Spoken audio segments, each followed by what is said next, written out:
Page 225. Chapter 19. Surpassing. Subhuti, the great vehicle is called a great vehicle. Surpassing the world with its gods, men, and asuras, that vehicle will go forth. That is why it is called a great vehicle. It is like space. As in space, so in this vehicle there is room for countless beings. In this way is this the great vehicle of the bodhisattvas, the great beings. Just as one can see no coming, going or abiding of space, so one cannot get at the coming, going or abiding of this great vehicle. Just as one cannot get at the beginning of space, or its end, or its middle, on account of the sameness of the three periods of time, so also with this great vehicle. That is why one speaks of a great vehicle. The Lord, so it is, Subhuti. This great vehicle of the Bodhisattva, the great being, consists in the six perfections, in all dharani doors, all concentration doors. The kinds of emptiness, the applications of mindfulness, etc. to, the 18 special Buddha Dharmas. Sariputra, when again Subhuti has said, surpassing the world with its gods, men, and asuras, that vehicle will go forth. What then is the world with its gods, men, and asuras? The world of sense desire, the world of form, the formless world. If the world of sense desire, the world of form, or the formless world were suchness, not falseness, unaltered suchness, if they were the unperverted, truly real, true reality, that which is as it really is, the permanent, stable, eternal, not liable to reversal, existence and not non-existence, then that great vehicle would not go forth, after having surpassed the world with its gods, men, and asuras. But because the world of sense desire, the world of form and the formless world have been constructed by thought, fabricated from fictions and feigned, because they are not as reality really is, but entirely impermanent, unstable, not eternal, liable to reversal, and non-existence, therefore this great vehicle will go forth, after having surpassed the world with its gods, men, and asuras. And this holds good not only of the triple world, but the same formula should be applied to the skandhas, the kinds of emptiness, the dharma element, suchness, the reality limit, the unthinkable element, etc. to, the applications of mindfulness, etc. to, the Buddha Dharmas, the stages, the fruits of a holy life, from stream winner to Buddha, the world with its gods, men, and asuras. And the thoughts which a bodhisattva produces from the first thought of enlightenment up to his arrival at the terrace of enlightenment.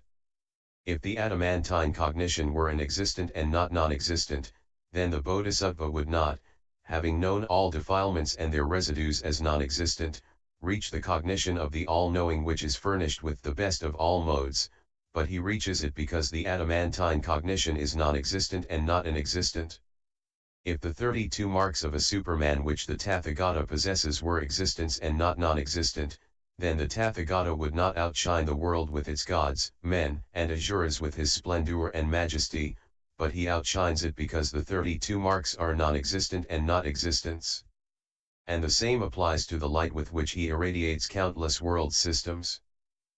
If the Tathagata's voice, which has 60 special qualities, were inexistent and not non-existent, then the Tathagata would not make his voice resound through countless world systems in the 10 directions, but he makes it resound because it is non-existent and not inexistent. If the Tathagata's will of Dharma, with its 3 revolutions and its 12 spokes, were inexistent and not non-existent, then the Tathagata would not have turned this wheel of Dharma which cannot, with justice, be turned by any recluse, Brahmin, God, Mara, Brahma, or anyone else in the world, but he has turned it because it is non-existent and not inexistent. If the beings for whose sake the Tathagata has turned the wheel of Dharma were existence and not non-existent, then surely he would not have led those beings to nirvana in the realm of nirvana which leaves nothing behind.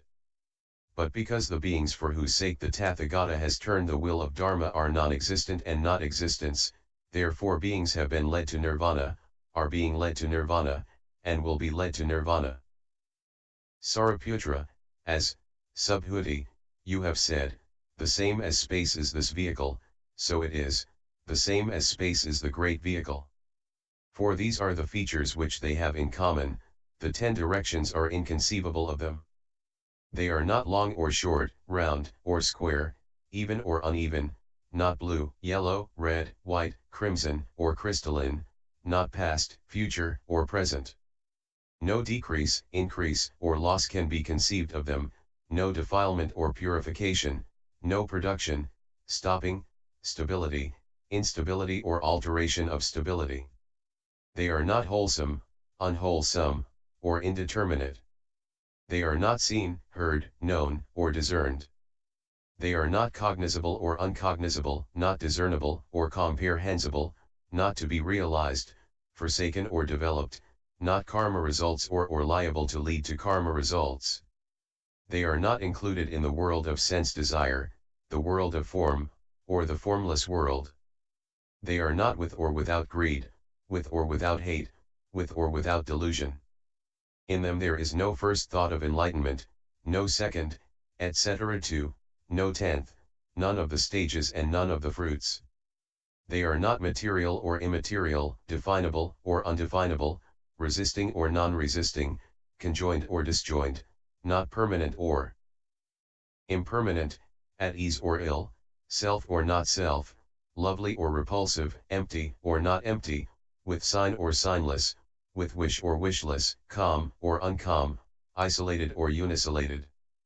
And in both of them there is no light or darkness, both cannot be seized or apprehended, and in both of them there is no utterance or non-utterance. In these ways is the great vehicle the same as space. Again, as Subhuti, you have said, as in space, so in this vehicle there is room for immeasurable, incalculable, and innumerable beings, so it is. And why? Because from the non-beingness of beings should the non-beingness of space be knows, and from the non-beingness of space should the non-beingness of the great vehicle be known. In this way there is in this great vehicle room for immeasurable, incalculable, and innumerable beings. And why? Because what the beings are, and what space is, and what the great vehicle is, all that is not got at. Moreover, from the non-beingness of beings should the non-beingness of space be known, from the non-beingness of space should the non-beingness of the great vehicle be known, from the non-beingness of the great vehicle should the non-beingness of the immeasurable, the incalculable, the innumerable be known. And why? Because, what the beings are, and what space is, and what the great vehicle is, and what is the immeasurable, the incalculable, the innumerable, all that is not got at. Moreover, from the non-beingness of beings should the non-beingness of space be known, from the non-beingness of space should the non-beingness of the great vehicle be known, from the non-beingness of the great vehicle should the non-beingness of the unconditioned be known, from the non-beingness of the unconditioned should the non-beingness of the immeasurable, the incalculable, the innumerable be known, from the non-beingness of the immeasurable, the incalculable, the innumerable should the non-beingness of all dharmas be known. And why? Because what the beings are, and what the Tathagata is, and what space is, what the great vehicle is, and what the unconditioned is, and what is the immeasurable, the incalculable, the innumerable, and what all dharmas are, all these are not got at. Moreover, from the non-beingness of self and beings should be known the non-beingness of being, soul, person, personality, individual, man, youth, doer, feeler, begetter, and of one who sees. From their non-beingness should be known the non-beingness of the reality limit and of the unthinkable element, from their non-beingness should the non-beingness of the immeasurable, the incalculable, the innumerable be known, from their non-beingness should the non-beingness of all dharmas be known. And why? Because none of these is got at. And the same should be done with the skandhas, etc., the 6 perfections, the kinds of emptiness, the applications of mindfulness, etc. 2, the Buddha dharmas, the stages, fruits, etc. 2, the knowledge of all modes. Just as in the nirvana element there is room for countless beings, so also in this great vehicle. It is in this sense that in this great vehicle, as in space, there is room for immeasurable, incalculable, and innumerable beings. Again, As Subhuti has said, of this great vehicle no arrival, departure, or abiding can be seen, so it is. And why? Because dharmas do not move about. They do not go anywhere, do not come from anywhere, do not abide anywhere. Because the essential original nature of form, etc., does not come from anywhere, nor go to anywhere, nor abide anywhere. And that is true of all dharmas. Again, as Subhuti has said, of this great vehicle no initial limit is got at, no final limit, no middle, self-identical in the three periods of time is that great vehicle. That is why it is called the great vehicle, so it is. And why? Because the past period of time is empty of the past period of time, the future empty of the future, the present of the present. The sameness of the three periods of time is empty of the sameness of the three periods of time. The great vehicle is empty of the great vehicle, the bodhisattva empty of the bodhisattva. But emptiness is not one, not two, not three, etc. two, not 10. That is why owing to the sameness of the three periods of time this vehicle of the bodhisattva, the great being, is self-identical. But therein one cannot apprehend the same or not the same, greed or dispassion, hate or its absence, delusion or its absence, conceit or its absence, the wholesome or unwholesome, what has outflows or what has none, what has blemishes or what has none, defilement or non-defilement, extinction or non-extinction of defilement, the worldly or the supramundane, defiling or purification, samsara or nirvana, permanence or impermanence, ease or ill, self or not self, calm or uncalm, the world of sense desire or the transcending of the world of sense desire, the world of form or its transcending, the formless world or its transcending. And why? Because the own being of all that cannot be apprehended, past form, etc., is empty of past form, etc. And so is future, and present form, etc. And why? In emptiness one cannot get at past, future or present form, etc. The very emptiness, however empty, cannot be got at in emptiness, how much less past, future, and present form, etc. One cannot get at the initial limit of the perfection of giving, etc., nor at its final limit, nor can one get at it in the present, owing to the sameness of the periods of time. Nor can one get at the past, future, or present period of time in the sameness of the periods of time, the very sameness even cannot be got at in the sameness, how again could one, in sameness, get at the past, future, present perfection of giving, etc. And what is true of the perfections, that holds good also of the applications of mindfulness, etc. to the Buddha Dharmas. Moreover, the common people cannot be got at, in their initial limit, their final limit, or in the present, owing to the sameness of the periods of time. And why? On account of the fact that no beings can be got at. And that is equally true of disciples, Pratyekabuddhas, Bodhisattvas, and Tathagatas. It is thus that a Bodhisattva, who has stood firm in perfect wisdom and has trained himself in the three periods of time, should fulfill the knowledge of all modes. This is of a Bodhisattva the great vehicle, on account of the sameness of the three periods of time. Having stood firmly therein the Bodhisattva, surpassing the world with its gods, men, and asuras, will go forth to the knowledge of all modes. Subhuti, well said, O Lord. Well has the Lord taught this great vehicle of the Bodhisattvas, the great beings. In the past period, the Bodhisattvas, who have trained in this great vehicle, have reached the knowledge of all modes. Future Bodhisattvas also, by training in this great vehicle, will reach the knowledge of all modes. And those Bodhisattvas also who, in this world in all the 10 directions, are present in innumerable world systems, they, having trained in this great vehicle, do reach the knowledge of all modes. This therefore is the great vehicle of the Bodhisattvas, the great beings, owing to the fact that they are the same in the three periods of time. The Lord, so it is, Subhuti. Having trained in this great vehicle, past, future, and present bodhisattvas have reached the knowledge of all modes, will reach it, do reach it. Chapter 20. Non-duality. Purna, this elder Subhuti, O Lord, when requested by the Tathagata to speak about perfect wisdom, fancied that the great vehicle was something that could be explained. Subhuti, I hope, O Lord, I have not transgressed against perfect wisdom when explaining the great vehicle. The Lord, in agreement with perfect wisdom, you have Subhuti, explained the great vehicle. And why? Because whatever wholesome dharmas there are that act as wings to enlightenment, be they disciple dharmas, pratyekabuddha dharmas, bodhisattva dharmas or Buddha dharmas, they are comprehended in perfect wisdom and come together therein. Subhuti, which are these wholesome dharmas?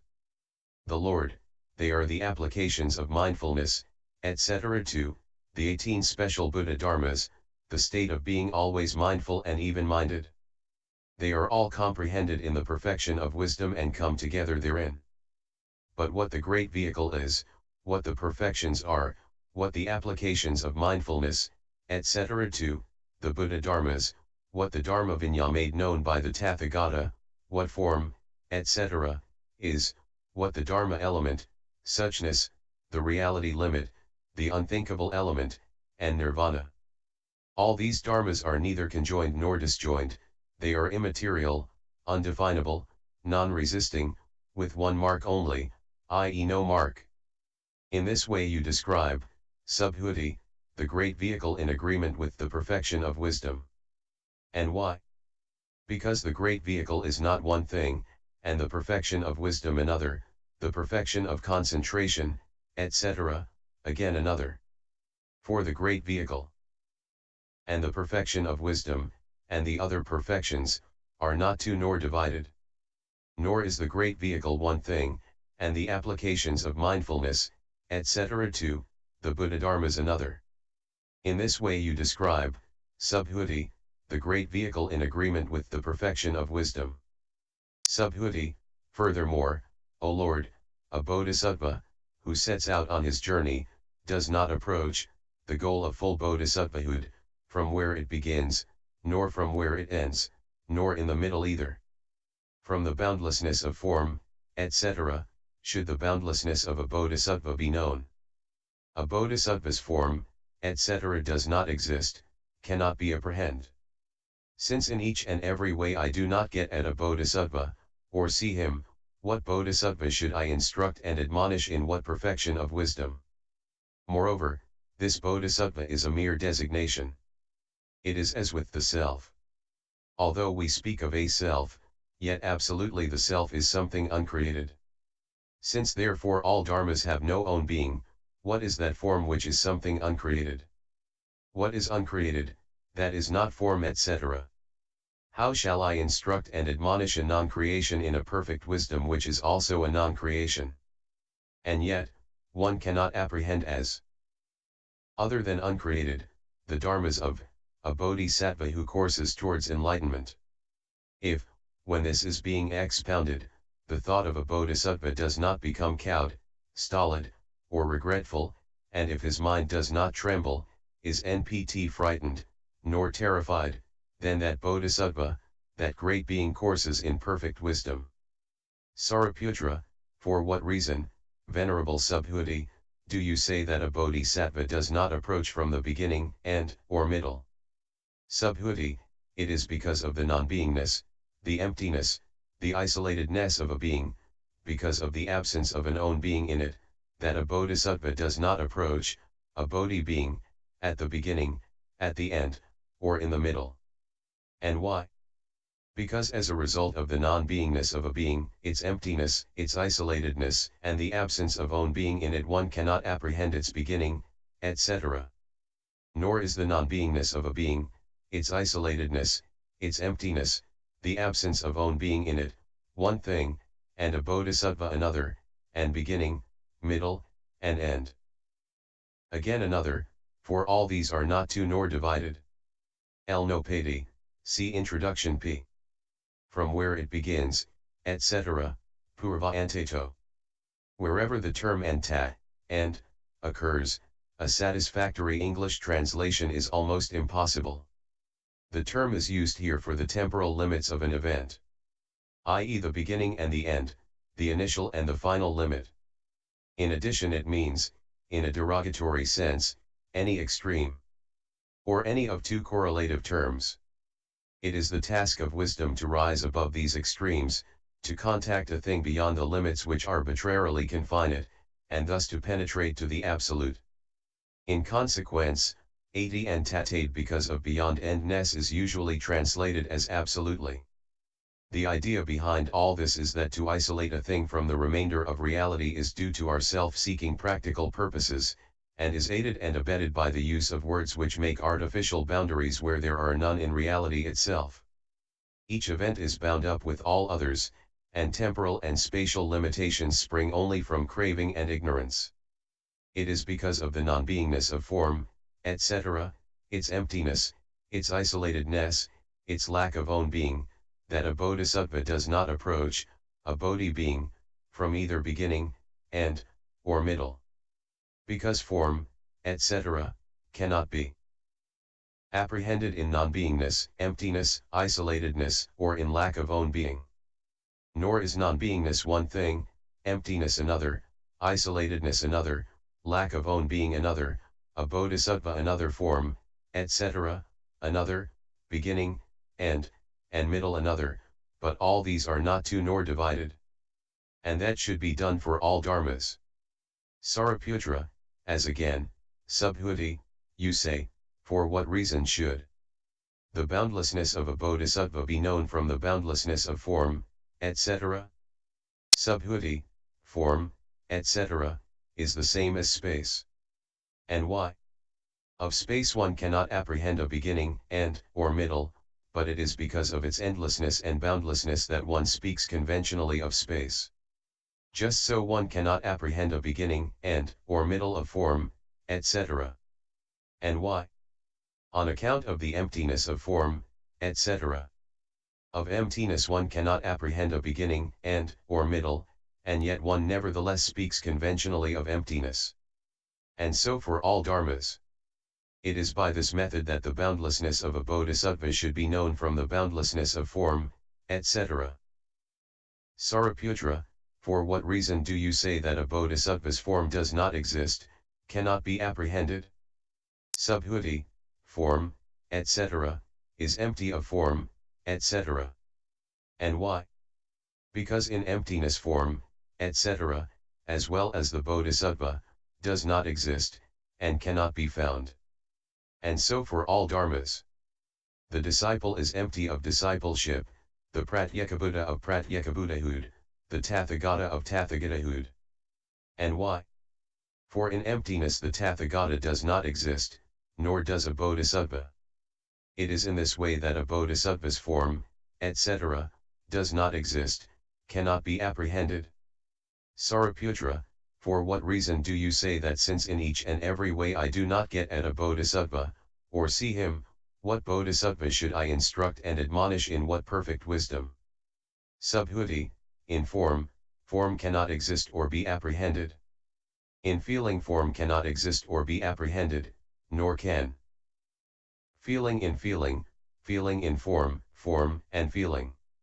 In perception, perception in perception, perception in form, perception in feeling, form in feeling and perception and impulses, impulses in impulses, impulses in form and feeling and perception, consciousness in form and feeling and perception and impulses. And so for the other dharmas. In bodhisattvahood the bodhisattva cannot exist or be apprehended, nor can the Tathagata in Tathagatahood, the perfection of wisdom in the perfection of wisdom, the perfection of wisdom in the instruction and admonition, or the instruction and admonition in the perfection of wisdom. It is thus because all dharmas do not exist and are baseless, that the bodhisattva does not exist and cannot be apprehended. Sariputra, for what reason, Subhuti, do you say that a bodhisattva is a mere designation? And why do you say that the word bodhisattva has been added on as an adventitious designation? Subhuti, because words do not come from anywhere in the 10 directions, nor do they go to anywhere, nor do they stand anywhere. And that holds good of the words applied to all dharmas and also those applied to the bodhisattvas. For form, etc., are adventitious designations, and what is a designation that is not actually form, etc.? And why? For words are empty of the own being of words, and what is empty, that is not a word. It is for this reason that the word bodhisattva is said to be a mere designation. Sariputra, for what reason, Subhuti, do you say that although we speak of a self, yet absolutely the self is something uncreated? Subhuti, absolutely a self does not exist, how then could its real creation take place? And that is true also of the synonyms of self, like being, soul, etc., and also of form, etc., and all dharmas. Sariputra, for what reason has the Venerable Subhuti said that all dharmas have no own being? Subhuti, because an own being acting in casual connection does not exist. Sariputra, of what is there no own being acting in casual connection? Subhuti, of form, etc. By this method all dharmas are without own being. Moreover, Sariputra, all dharmas are impermanent, but not because something has disappeared. Sariputra, which are those all dharmas which are impermanent, but not because something has disappeared?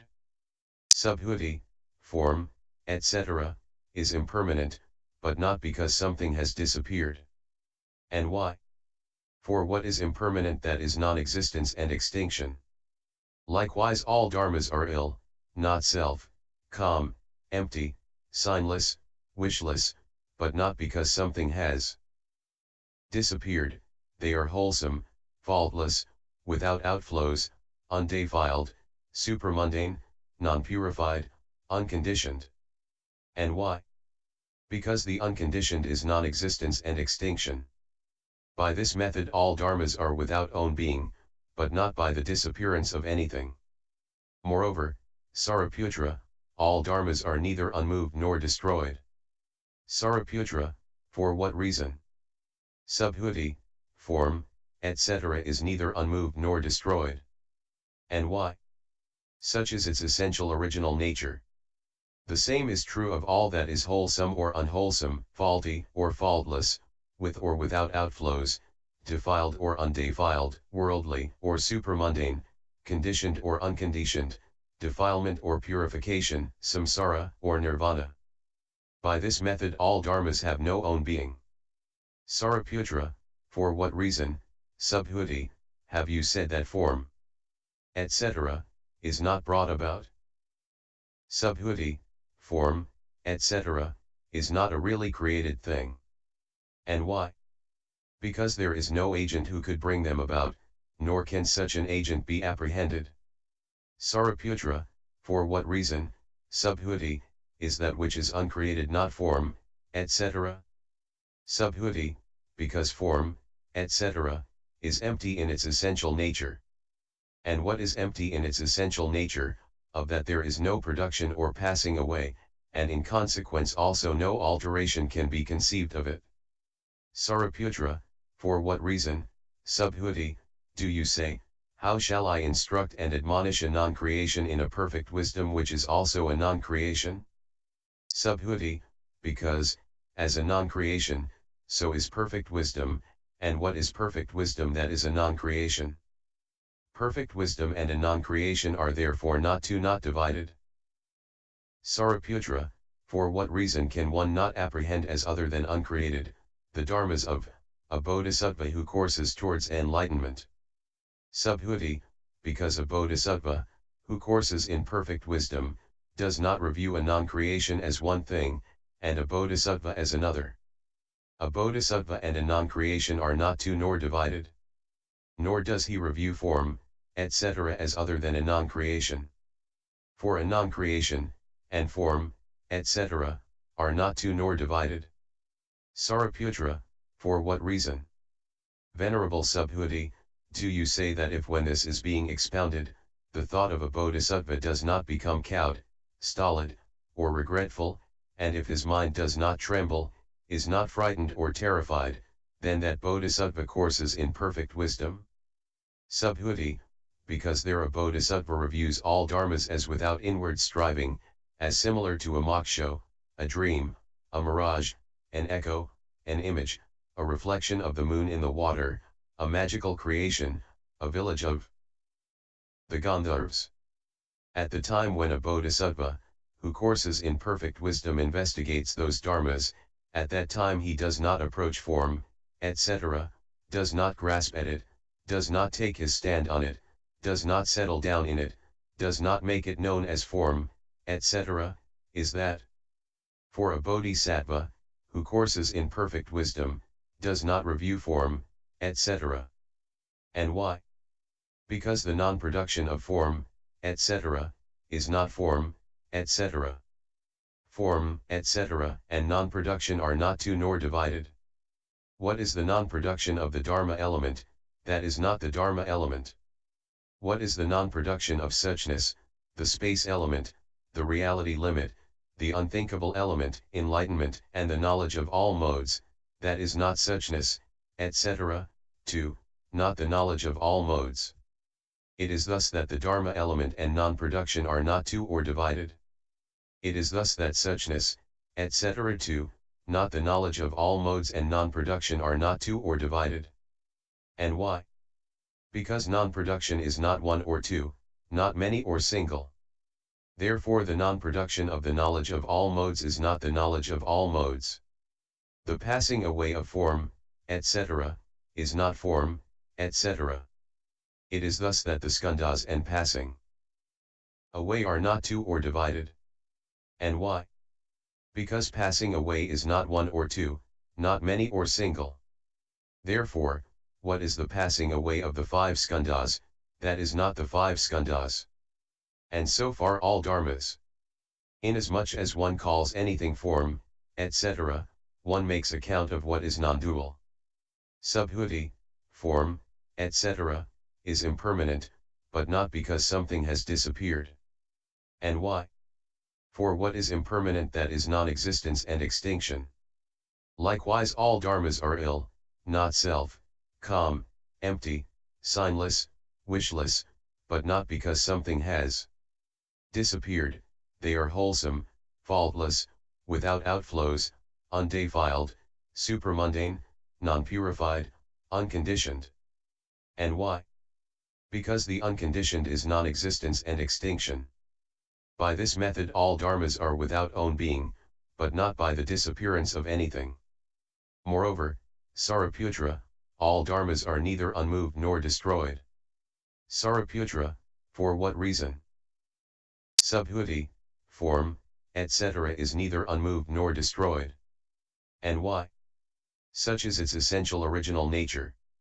The same is true of all that is wholesome or unwholesome, faulty or faultless, with or without outflows, defiled or undefiled, worldly or supramundane, conditioned or unconditioned, defilement or purification, samsara or nirvana. By this method all dharmas have no own being.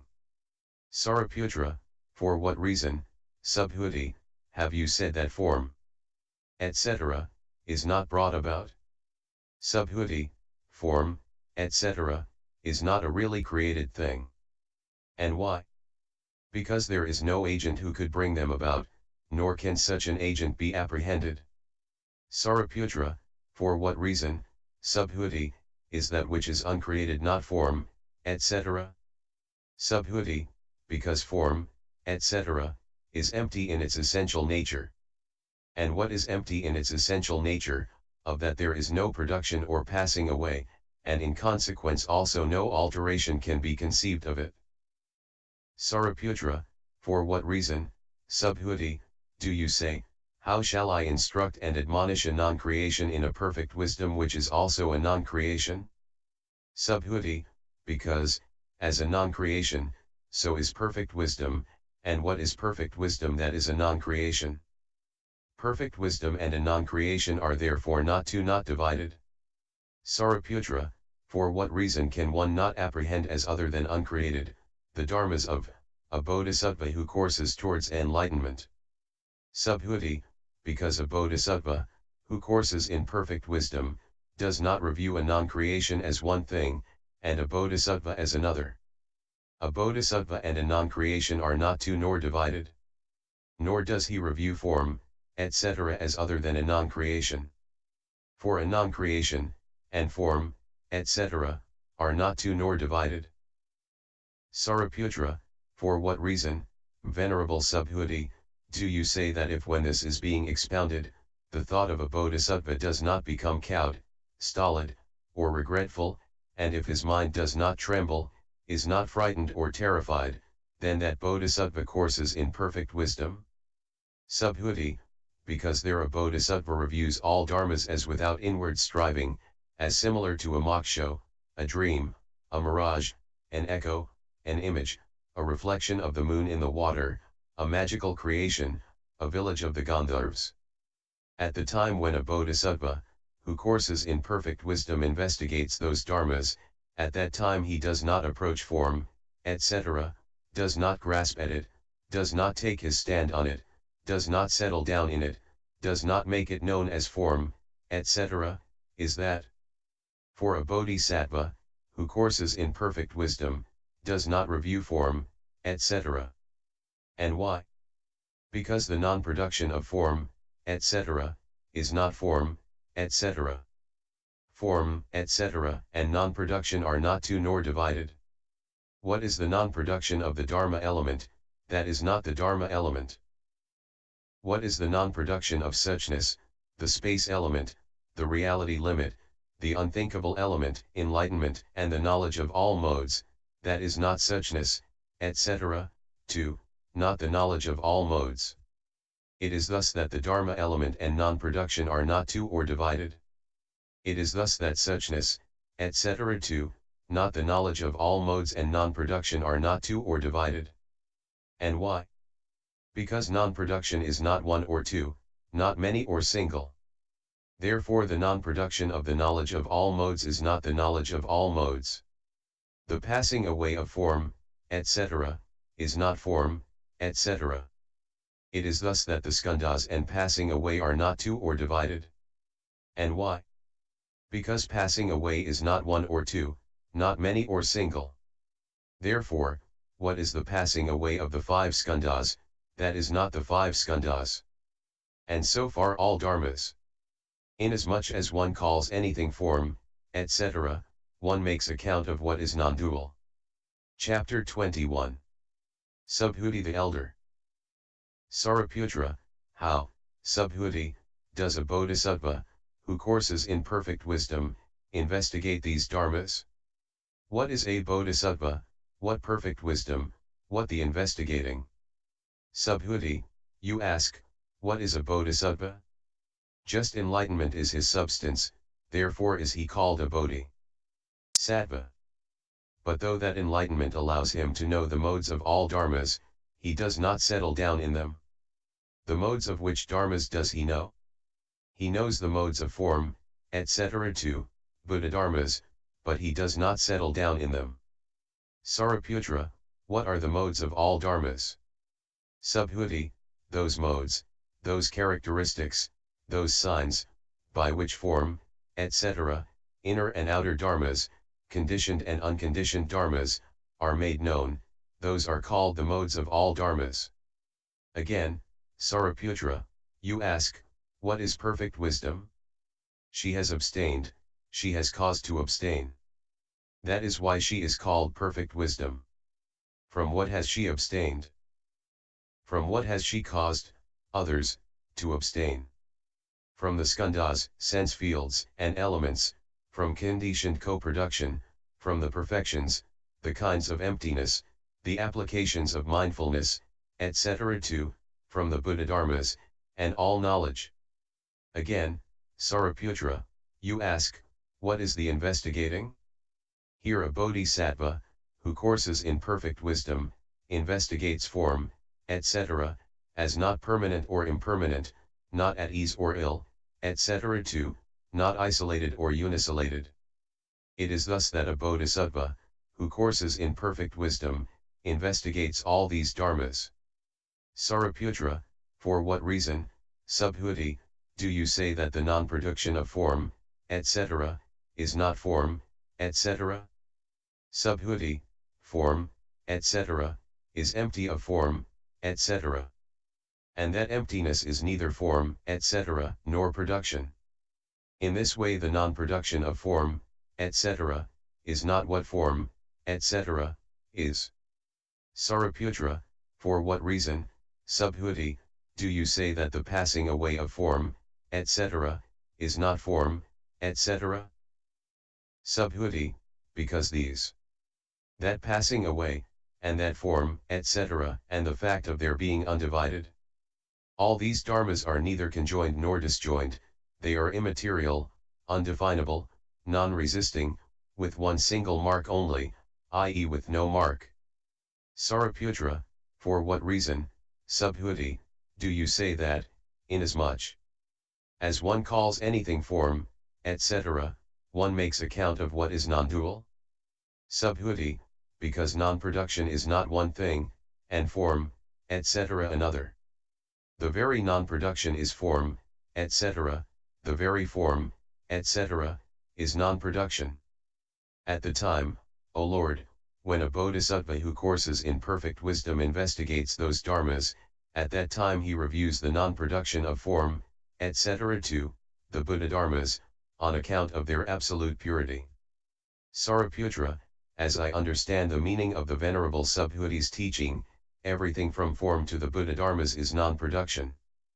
But if that is so, then surely a disciple has already attained the enlightenment of a disciple, one who follows the career of a Pratyekabuddha has already attained the enlightenment of a Pratyekabuddha, and a bodhisattva has already attained the knowledge of all modes. There will then be no distinction of the 5 places of rebirth.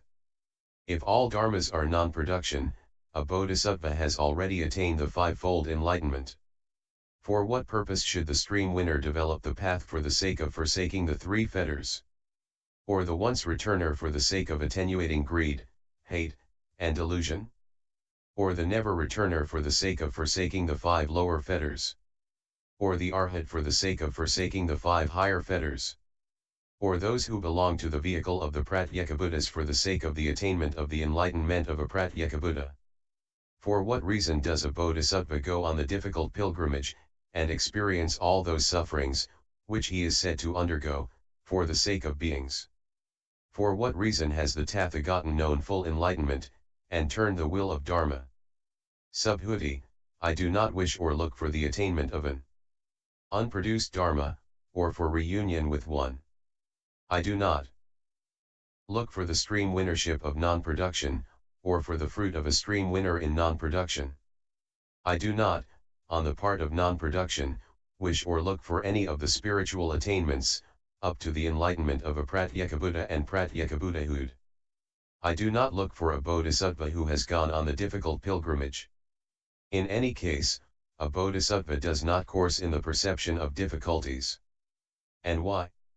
Because one who has generated in himself the notion of difficulties is unable to work the will of countless beings. On the contrary, he forms the notion that all beings are like his parents and children, that they are like himself, and then he is able to work the will of countless beings. He also thinks that just as one speaks of a self, and yet, absolutely, a self is unproduced, so also all inner and outer dharmas are unproduced. If he forms such a notion, then he will not have a notion of difficulties. And why? Because bodhisattvas will in each and every way not produce any dharma or apprehend one. I do not look in non-production for a Tathagata, not for his turning of the will of dharma. Nor do I look for an unproduced attainment which is being attained by an unproduced dharma.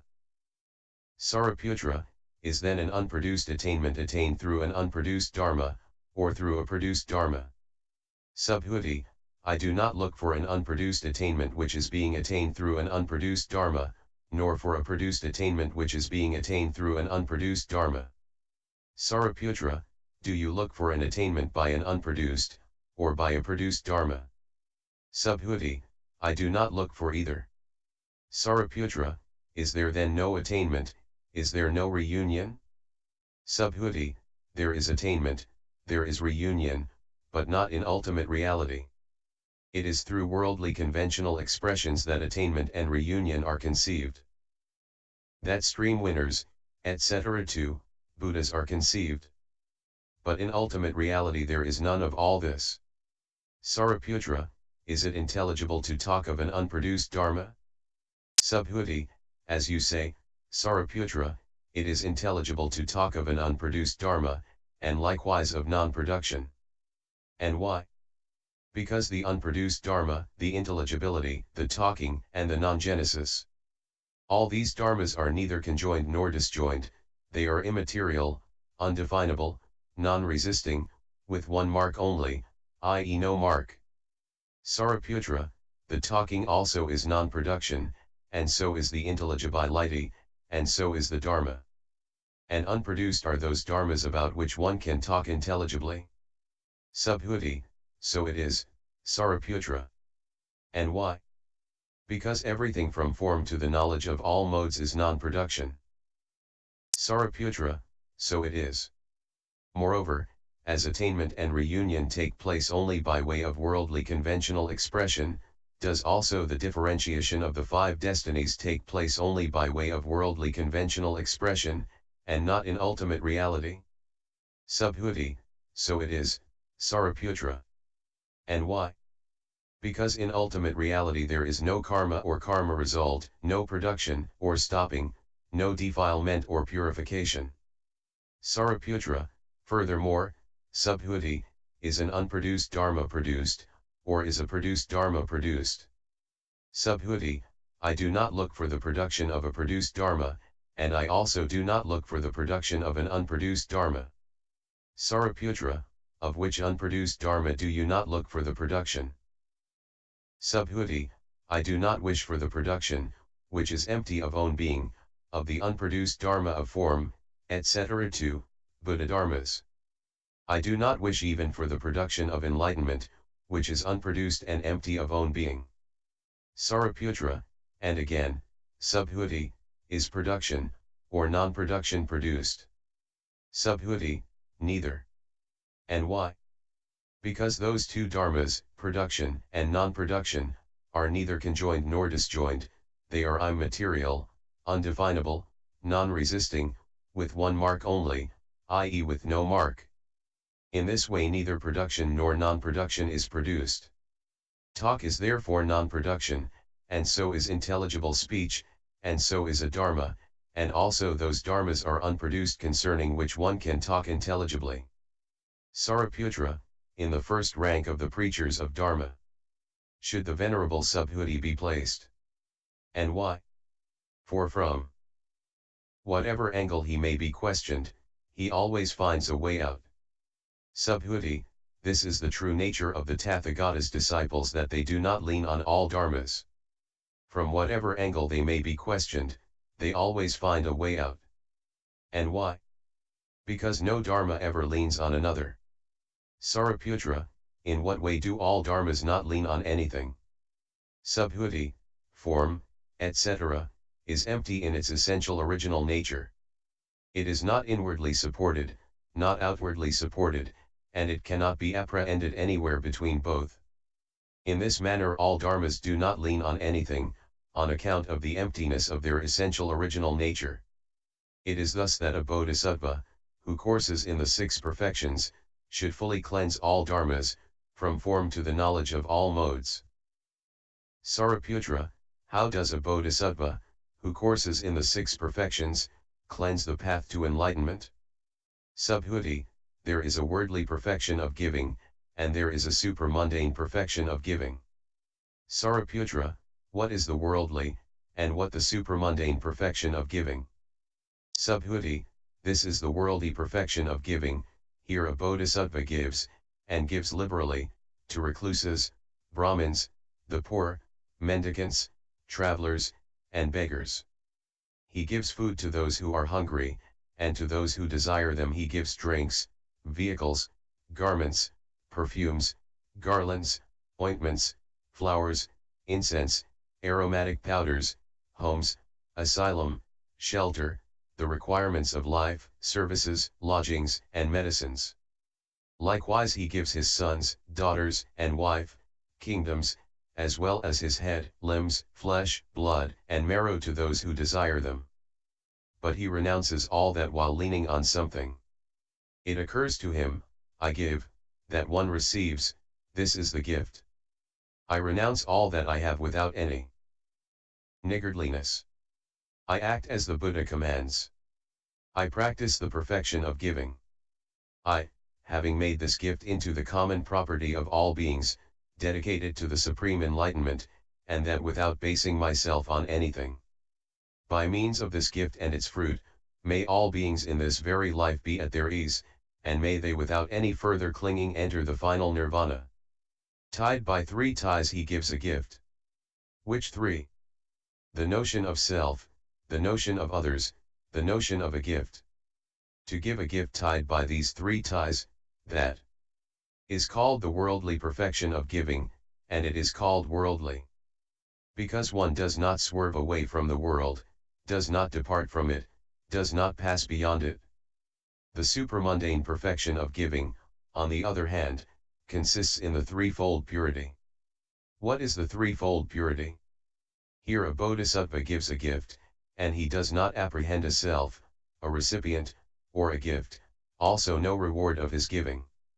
He surrenders that gift to all beings, but does not apprehend those beings, or himself either. And, although he dedicates that gift to the supreme enlightenment, he does not apprehend any enlightenment. This is called the supramundane perfection of giving, and it is called supramundane. Because one swerves away from the world, departs from it, passes beyond it. In the same way should the difference between the worldly and the supramundane perfections of morality, patience, vigor, and concentration be understood. Sariputra, what is the worldly, and what the supramundane perfection of wisdom? Subhuti, this is the worldly perfection of wisdom. Here a bodhisattva gives a gift, leaning on a basis, i.e. he thinks that I should suppress all niggardly thought in myself.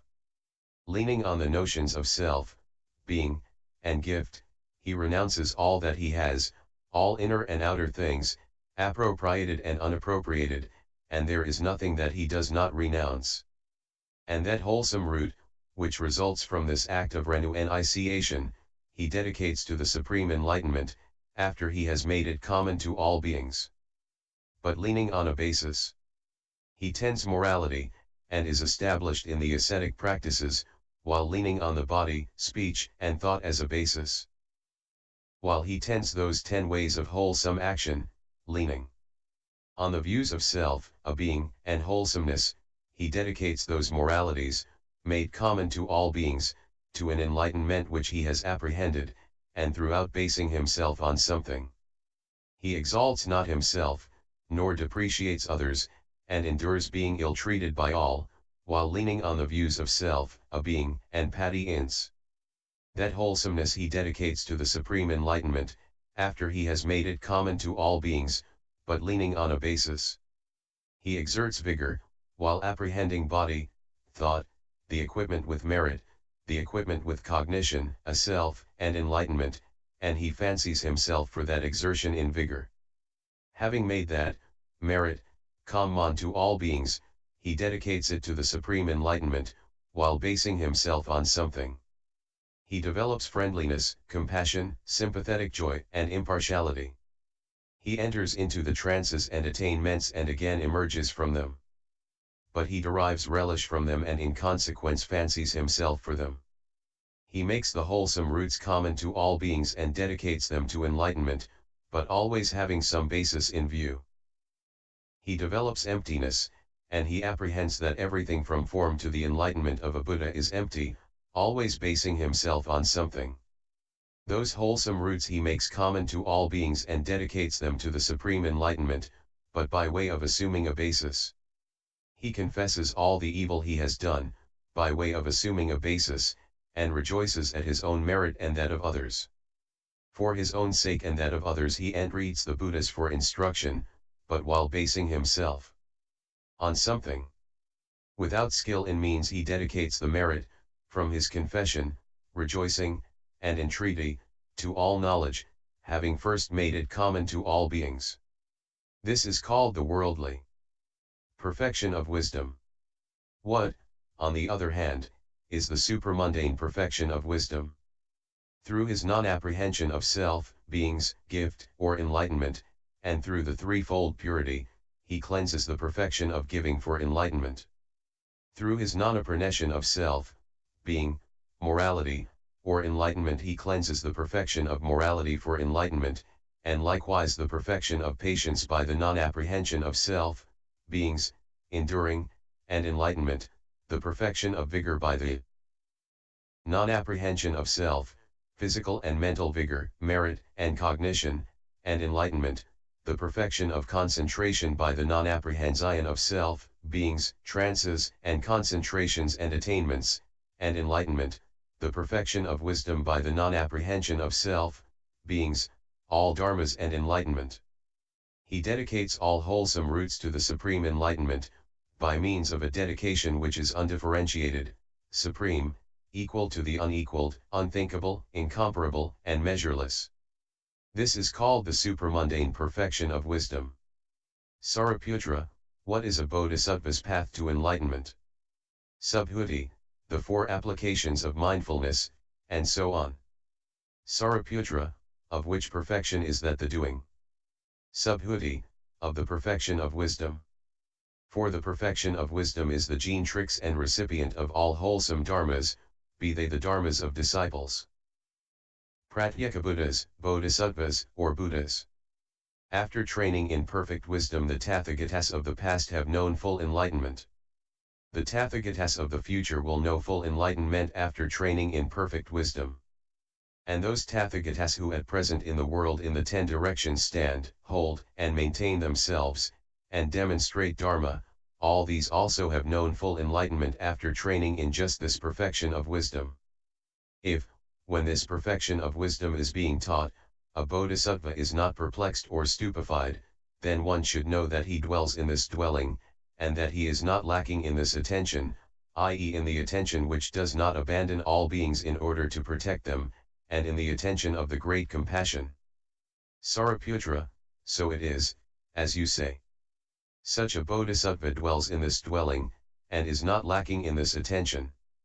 This being so, Venerable Subhuti, all beings must already be bodhisattvas. And why? Because all beings are not lacking in attention. Subhuti, well said, Sariputra. And yet I must reprove you, for the Venerable Sariputra has grasped the matter correctly only as far as the words are concerned. And why? One should understand that the non-beingness of attention results from that of beings, that the emptiness of attention, its lack of own being, and its isolatedness result from the emptiness of beings, their lack of own being, their isolatedness, that acts of attention do not undergo the process which leads to enlightenment in the same way in which beings do not undergo that process. Similarly, one should understand that the non-beingness, emptiness, etc. of attention results from the non-beingness, emptiness, etc. of form, etc. It is by this method that a bodhisattva, a great being, should be known as not lacking in this dwelling and in this kind of attention, which is the attention of the great compassion. The Lord, well said, Subhuti, well said. The perfection of wisdom of the bodhisattvas, the great beings, should be explained as you have, through the might of the Tathagata, expounded it. As you described it, so should a bodhisattva, a great being, course in the perfection of wisdom. Subhuti, what, O Lord, is the cause, what the reason for the manifestation of a smile? The Lord, just as in this world system the Tathagata expounds the perfection of wisdom, so the Tathagatas in all the 10 directions, in incalculable and immeasurable world systems, also teach the perfection of wisdom to the bodhisattvas, the great beings. When the Venerable Subhuti expounded this perfection of wisdom, 12 myriads of gods and men acquired through wisdom the patient acceptance of dharmas which fail to be produced.